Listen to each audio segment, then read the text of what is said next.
નમસ્કાર વિદ્યાર્થી મિત્રો, શ્યામ એકેડમી માંડવી ધોરણ 12 ગુજરાતી માધ્યમ સામાન્ય પ્રવાહ વિષય અર્થશાસ્ત્ર.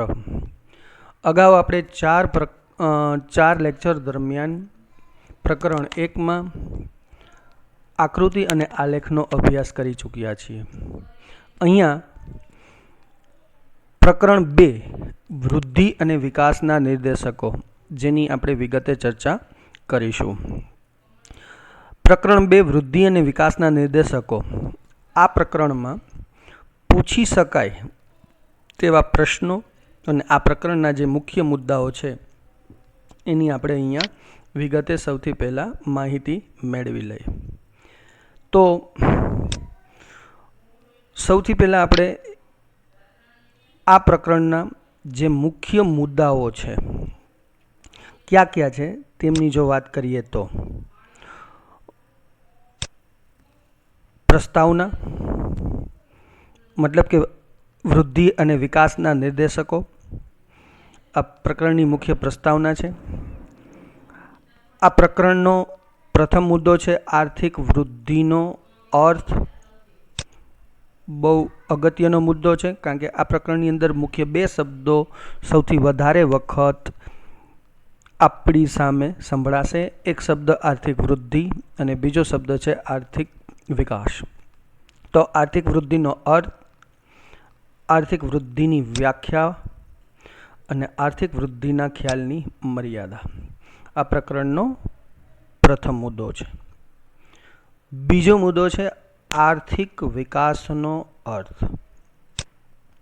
મતલબ આર્થિક વૃદ્ધિ સમજ્યા પછી આપણે બીજો શબ્દ સમજવો પડશે આર્થિક વિકાસ, જેમાં આર્થિક વિકાસની વ્યાખ્યાઓ, આર્થિક વિકાસના લક્ષણો અને આર્થિક વિકાસના ખ્યાલની મર્યાદાઓ. ત્યાર પછી આ પ્રકરણનો મુદ્દો છે વૃદ્ધિ અને વિકાસ વચ્ચેનો તફાવત. મતલબ જો એક વખત આપણે આર્થિક વિકાસ અને આર્થિક વૃદ્ધિ સમજી જઈએ તો તફાવત જાતે પણ લખી શકશું. ત્યાર પછી આ પ્રકરણનો મુદ્દો છે વિકાસના નિર્દેશકો. મતલબ આર્થિક વિકાસ કોઈ દેશ કરે છે તો આર્થિક વિકાસ કેના આધારે માપવામાં આવે, એમના અમુક નિર્દેશકો છે, જેમ કે રાષ્ટ્રીય આવકનો વૃદ્ધિ દર, જેની આપણે કોષ્ટકમાં રજૂઆત કરશું, અને આ રાષ્ટ્રીય આવકના વૃદ્ધિ દરની મર્યાદાઓ. એક વિકાસના નિર્દેશક તરીકે કઈ મર્યાદાઓ છે જેમની વિગતે ચર્ચા કરીશું. ત્યાર પછી વિકાસના નિર્દેશકોમાં બીજો મુદ્દો છે માથાદીઠ આવકનો વૃદ્ધિ દર, જેની પણ આપણે કોષ્ટકમાં રજૂઆત કરશું, અને માથાદીઠ આવકના વૃદ્ધિ દરની મર્યાદાઓને પણ આપણે સમજશું. ત્યાર પછી જીવનની ભૌતિક ગુણવત્તામાં સુધારણા. તો જીવનની ભૌતિક ગુણવત્તા એટલે શું? જીવનની ભૌતિક ગુણવત્તામાં સમાવિષ્ટ થતી બાબતો કઈ? સાથે સાથે જીવનની ભૌતિક ગુણવત્તાનો આંક કેવી રીતે માપવામાં આવે છે? સાથે સાથે જીવનની ભૌતિક ગુણવત્તાના 3 બાબતો, મતલબ આ 3 બાબતો, 3 ઘટકો કયા છે તેમની વિગતે ચર્ચા કરશું, જેમ કે શિક્ષણ, આરોગ્ય, સાક્ષરતા. આ બધી બાબતો જીવનની ભૌતિક ગુણવત્તા સાથે સંકળાયેલી છે, તો તેમની ચર્ચા કરશું. આ 3 બાબતો અંગેના કારણો, મતલબ કે જીવનની ભૌતિક ગુણવત્તામાં 3 બાબતોનો જ કેમ સમાવેશ થાય છે એના કારણો, એમના આંકની રચના, જીવનની ભૌતિક ગુણવત્તાની મહત્ત્વની બાબતો, સકારાત્મક બાબતો અને તેમની મર્યાદાઓ. અને આજની સ્થિતિએ જીવનની ભૌતિક ગુણવત્તા કેવી છે તેમની ચર્ચા. આ પ્રકરણનો અગત્યનો એક મુદ્દો છે માનવ વિકાસનો આંક, મતલબ HDI, હ્યુમન ડેવલપમેન્ટ ઇન્ડેક્સ. તો માનવ વિકાસ આંકના ઘટકો કયા છે? માનવ વિકાસ આંકમાં સમાવિષ્ટ થતી મુખ્ય બાબતો કઈ છે? આપણે એક કોષ્ટક દ્વારા માનવ વિકાસનો અહેવાલ જોશું, જે 2015ના વર્ષ મુજબ જુદા જુદા દેશોનો માનવ વિકાસ આંક કેટલો છે તેની વિગતે અભ્યાસ કરશું,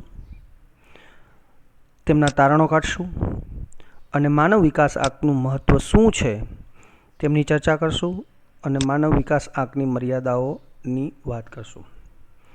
ખાસ અહીંયા આ ચેપ્ટરના જે મુખ્ય મુદ્દાઓ છે જે લાલ રંગમાં આપણને આપેલા છે, જેમ કે સૌથી પહેલાં તમારે સમજવાનું આર્થિક વૃદ્ધિનો અર્થ, બીજો મુદ્દો આર્થિક વિકાસનો અર્થ, ત્રીજો મુદ્દો વૃદ્ધિ અને વિકાસ વચ્ચેનો તફાવત, અને ચોથો મુદ્દો વિકાસના નિર્દેશકો.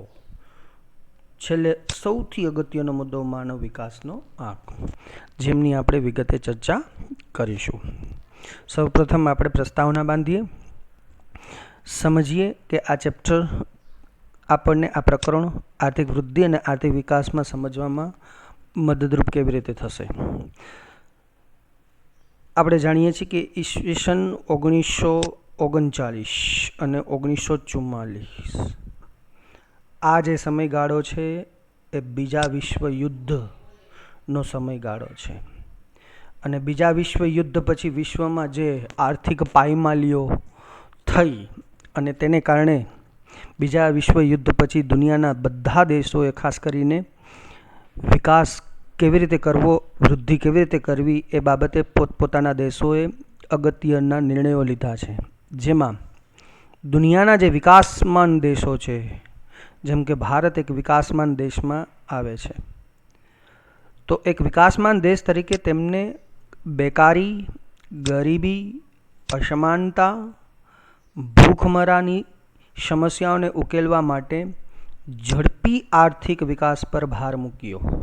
દુનિયાના જે વિકાસમાન દેશોએ બીજા વિશ્વયુદ્ધ પછી શેમના ઉપર ભાર મૂક્યો છે, તો કે પોતાના દેશની બેકારીને કેમ દૂર કરવી, ગરીબીને દૂર કેમ કરવી, અસમાનતાને કેમ દૂર કરવી, ભૂખમરાની સમસ્યાને કેવી રીતે ઉકેલવી, તેના પર વધુ ભાર મૂકેલ છે.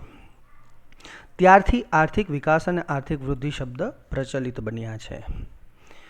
બીજી બાબત એ પણ આપણે જોઈએ કે દુનિયાના જે દેશો છે, ખાસ કરીને વિકાસમાન દેશો અને વિકસિત દેશો, તો વિકાસમાન દેશોએ આર્થિક વિકાસ દ્વારા વિકસિત દેશોની સરખામણીમાં માથાદીઠ આવકનો તફાવત ઘટાડવાનું અને જીવન ધોરણ ઊંચું લઈ જવાનું નક્કી કર્યું.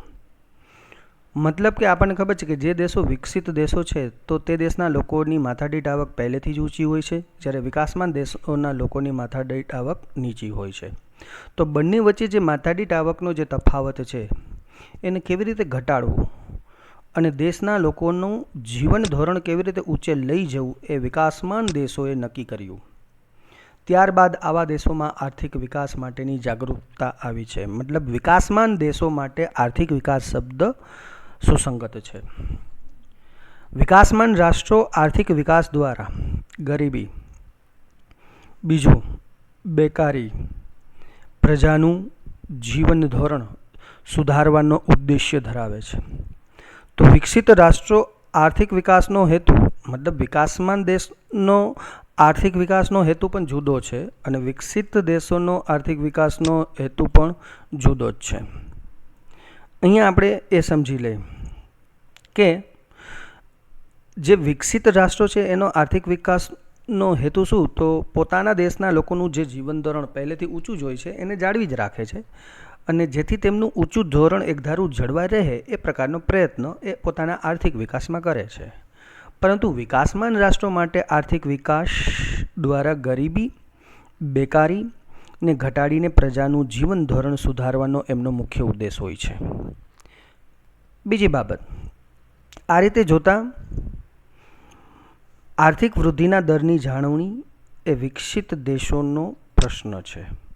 મતલબ વિકસિત દેશો માટે આર્થિક વૃદ્ધિ જે પહેલેથી જ હોય છે એને જાળવી રાખવો એ જેનો પ્રશ્ન હોય છે, જ્યારે ઝડપી આર્થિક વિકાસ એ વિકાસમાન દેશોની પ્રથમ આવશ્યક જરૂરિયાત હોય છે. બીજી બાજુ સામાન્ય રીતે દુનિયાના લોકો ભૂતકાળમાં એવું માનતા હતા કે આર્થિક વિકાસ અને આર્થિક વૃદ્ધિ બંને સમાન ગણવામાં આવે છે. પરંતુ આ બધું ભૂતકાળમાં એ લોકો માનતા, પરંતુ અત્યારના સમયે ઘણા બધા અર્થશાસ્ત્રીઓ છે જે વર્ષોથી આર્થિક વિકાસ અને આર્થિક વૃદ્ધિ બંનેને જુદા ગણે છે. કારણ કે અર્થશાસ્ત્રીની દૃષ્ટિએ આર્થિક વિકાસ અને આર્થિક વૃદ્ધિ જુદા છે. જેમાંના એક અર્થશાસ્ત્રી જેમનું નામ છે શ્રીમતી ઉર્સુલા હિક્સ ના મતે વિકાસમાન દેશોના આર્થિક પ્રશ્નોનું નિરાકરણ એ આર્થિક વિકાસ છે, જ્યારે વિકસિત દેશોના આર્થિક જે પ્રશ્નો છે એનું નિરાકરણ આર્થિક વૃદ્ધિ છે. કહેવાનો મતલબ સીધો જ છે કે આર્થિક વૃદ્ધિ શબ્દ છે એ વિકસિત દેશો સાથે સંકળાયેલ છે, જ્યારે આર્થિક વિકાસ છે એ વિકાસમાન દેશો સાથે સંકળાયેલ છે.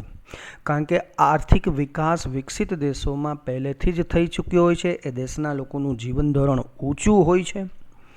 બસ વિકસિત દેશો માત્ર પોતાના દેશના લોકોનું ઊંચું જીવન ધોરણ એક ધારું કેવી રીતે જળવાઈ રહે એ આર્થિક વિકાસમાં વિચારે છે. જ્યારે કોઈ પણ વિકાસમાન દેશો આર્થિક વિકાસ દ્વારા વિકસિત દેશોની સરખામણીમાં માથાદીઠ આવકનો તફાવત ઘટાડવાનું અને જીવન ધોરણ ઊંચું લઈ જવાનું નક્કી કરે છે અને પોતાના દેશનો આર્થિક વિકાસ કરતા હોય છે. હવે પછી આપણે આ બંને જે શબ્દો છે આર્થિક વૃદ્ધિ અને આર્થિક વિકાસ એને સમજશું. આ લેક્ચરમાં અત્યારે માત્ર આપણે આર્થિક વૃદ્ધિનો અર્થ જ સમજીએ છીએ કે આર્થિક વૃદ્ધિ કોને કહેવાય. તો આર્થિક વૃદ્ધિ એટલે શું એને એક વખત આપણે સમજી લઈએ. આર્થિક વૃદ્ધિ, વૃદ્ધિ એટલે આર્થિક વૃદ્ધિ. બીજો મુદ્દો, આર્થિક વૃદ્ધિને સમયના લાંબા ગાળા દરમિયાન અર્થતંત્રમાં ચીજવસ્તુઓના કુલ ઉત્પાદનમાં થતા વધારા સાથે સંબંધ હોય છે. મતલબ અહીંયા ખાસ ધ્યાન રાખવાનું કે આર્થિક વૃદ્ધિને કેની સાથે સંબંધ છે? સમયના લાંબા ગાળા સાથે. કોઈ પણ દેશના અર્થતંત્રમાં જે ચીજવસ્તુનું કુલ ઉત્પાદન થતું હોય છે એના વધારા સાથે આર્થિક વૃદ્ધિને સંબંધ હોય છે. બીજી બાબત, આર્થિક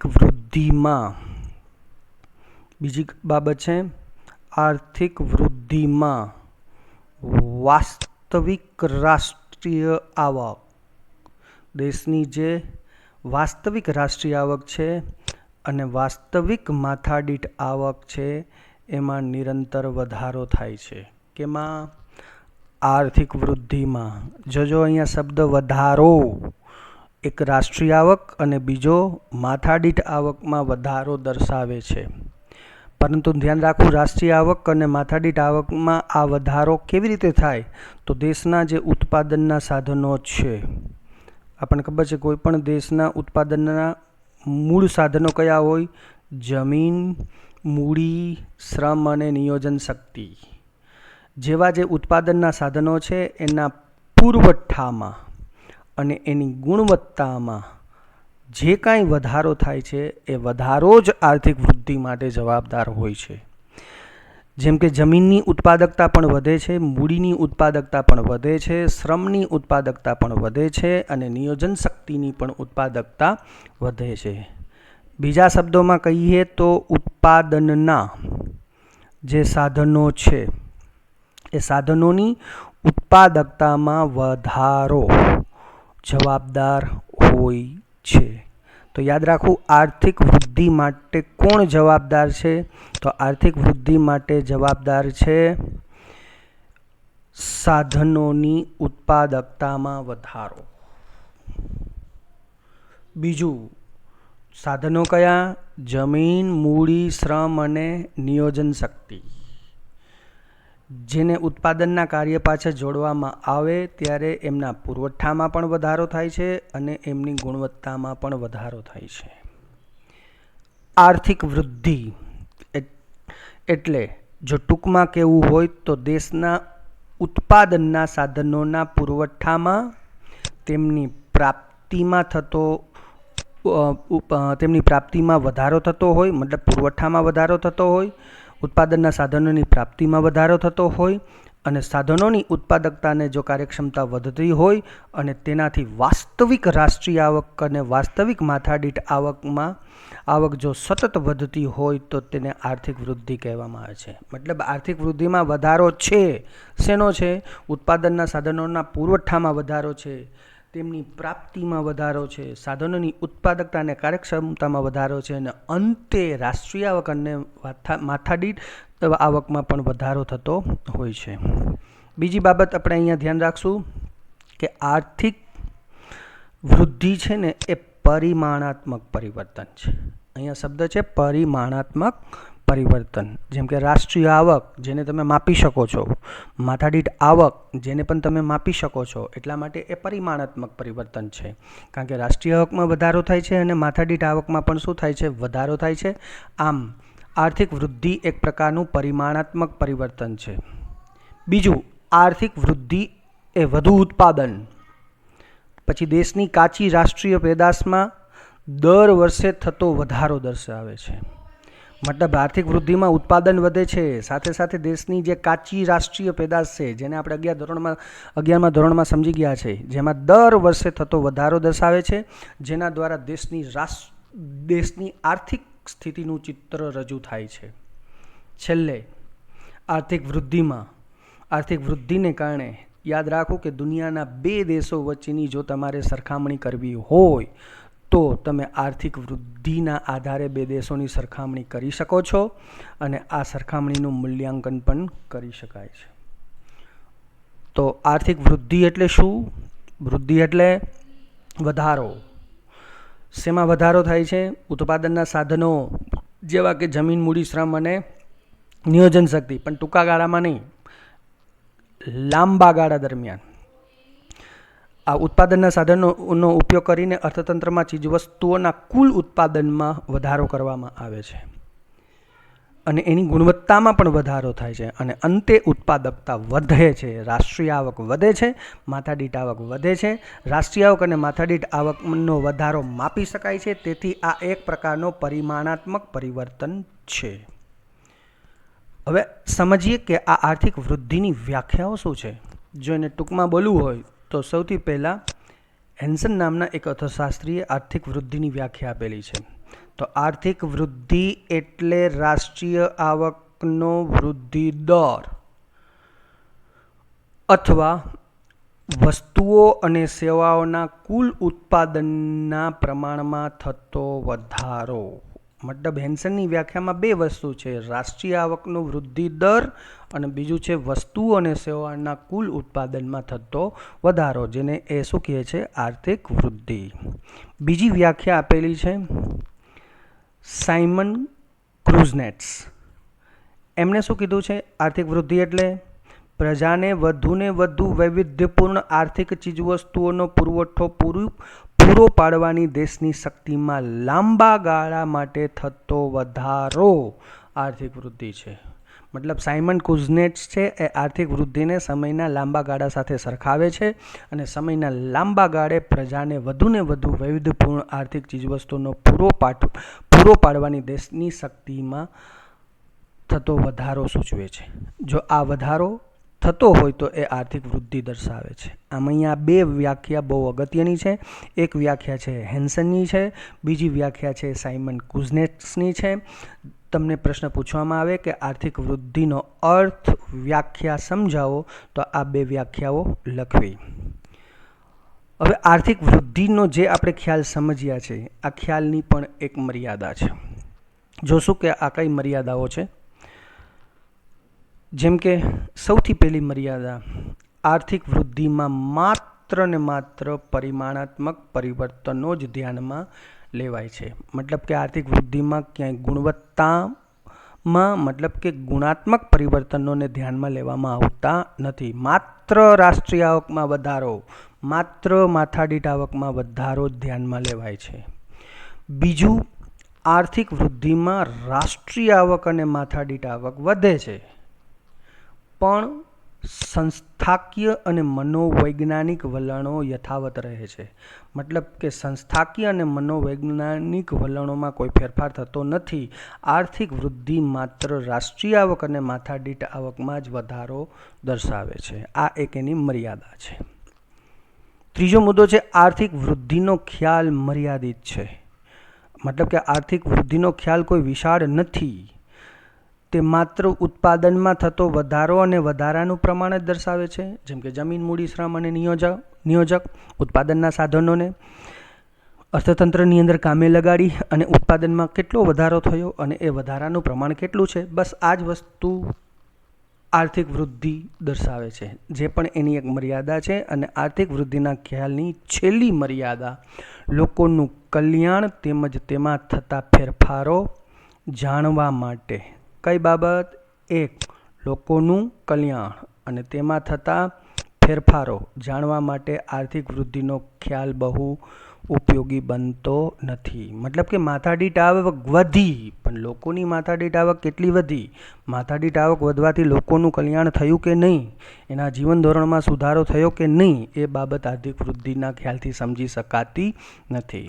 એ આર્થિક વૃદ્ધિના ખ્યાલની આ 4 મર્યાદાઓ છે. ખાસ ધ્યાન રાખશું આ 4 મુદ્દામાં. મુખ્ય મુદ્દો આર્થિક વૃદ્ધિમાં માત્ર પરિમાણાત્મક પરિવર્તનો ધ્યાનમાં લેવામાં આવે છે. રાષ્ટ્રીય આવક અને માથાદીઠ આવક વધે છે.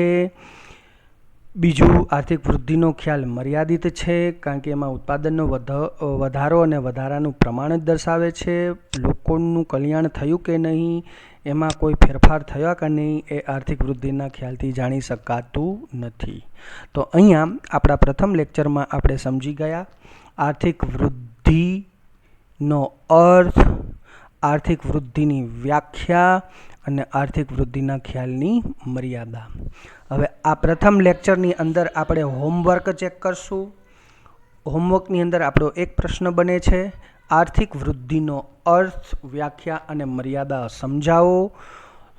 તો દરેક વિદ્યાર્થી મિત્રો આ લેક્ચરને 2 વખત માત્ર ખાલી તમે જોશો, સમજશો તો આરામથી આર્થિક વૃદ્ધિનો અર્થ, વ્યાખ્યા અને મર્યાદાઓ આપણે સમજી શકશું. હવે પછીના બીજા લેક્ચરની અંદર આપણે આર્થિક વિકાસનો અર્થ, આર્થિક વિકાસની વ્યાખ્યા, આર્થિક વિકાસના લક્ષણો અને આર્થિક વિકાસની મર્યાદાઓને સમજવાના છીએ. Best of luck.